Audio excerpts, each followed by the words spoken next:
President Biden's got big problems. A majority of Americans think his administration is incompetent, and things are about to get much worse. Inflation is surging like wildfire all across the country. The massive rise in prices is costing American households an extra $175 a month, and gas prices are the highest in 7 years. The White House forced to spin the bad news on rising prices at the pump. As you said, some ticks up in parts of the country. That's something we've been working to focus on. Certainly, we all want to keep gasoline prices low, but the threat of the crisis, the climate crisis, certainly can't wait any longer. Okay, I'll start with you, Harold. All right, the gas prices are the highest that they've been in 7 years, and the average family now paying more than $175 a month. For the cost of inflation is going to get worse in 2022. Why do the Democrats want to spend more money? Won't that create a bigger problem? So I have a different view on this. I think that the economy prior to COVID was facing some of these strains. I think our economy has been organized the last 30 years around efficiency. So you have investors who want to make sure you don't make more than what you need in any sphere of life, including in energy. Then we have COVID and everything explodes. We try our hardest to figure out how we answer things. We spend money. The Fed spends money. So I think we have an organ of government, the Fed, that can try to address some of this.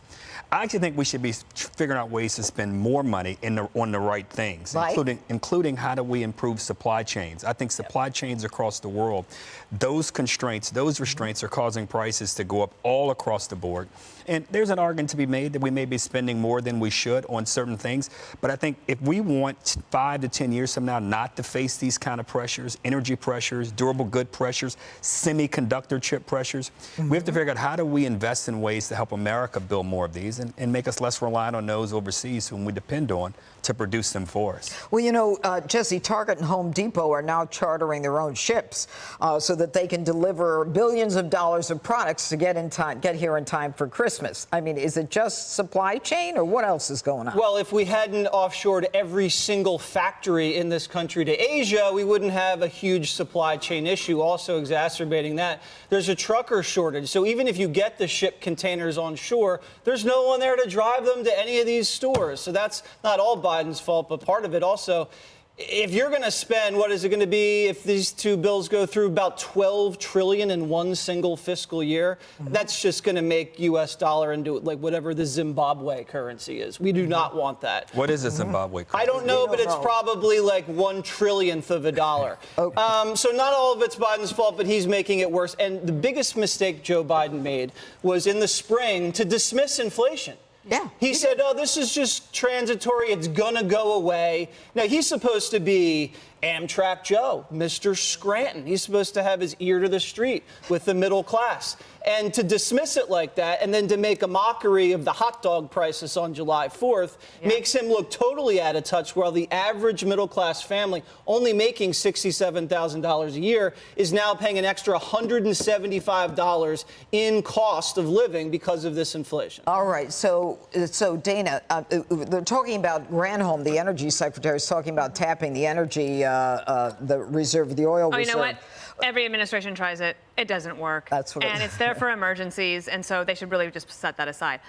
What the press secretary said today, we want to keep gas prices low, but the threat of climate change crisis, it can't wait any longer. Right. There will be tens of millions, if not hundreds of millions of dollars in ads that use that exact quote in the next year to deal with going into the midterms. The other thing is the indelible images of Afghanistan and what happened in that debacle as we left Americans behind and left people who helped us behind, and just the chaos and the way that it was handled. All of those images have had a lasting impression, and it's seeping into all the other numbers. If you just peek under the hood of some of these poll numbers, on this military, his numbers handling terrible as commander-in-chief, his competency, and now you have the other poll in Gallup saying that people think the Republicans would be better on national security. Yeah. And it's only October. Yeah.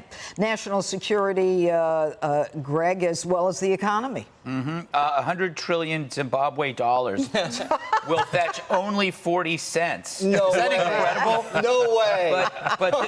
But the central bank introduced a $50 note as the main currency in 2019, and then you had hyperinflation soared to 800%. So there you go. No, I mean, he is killing the dollar. He is Biden. killing. He's killing the dollar. You know, he's destroying Yeah. Zimbabwe.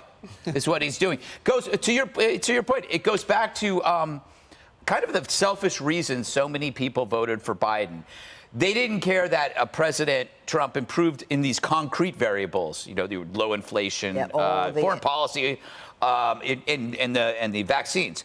But because late night Trump gave you early morning anxiety through tweets, he had to go. So what we're bearing the consequences of an emotional decision made by a lot of people. Because again, you can't. If you look at the variables of COVID, the economy, foreign policy, the border.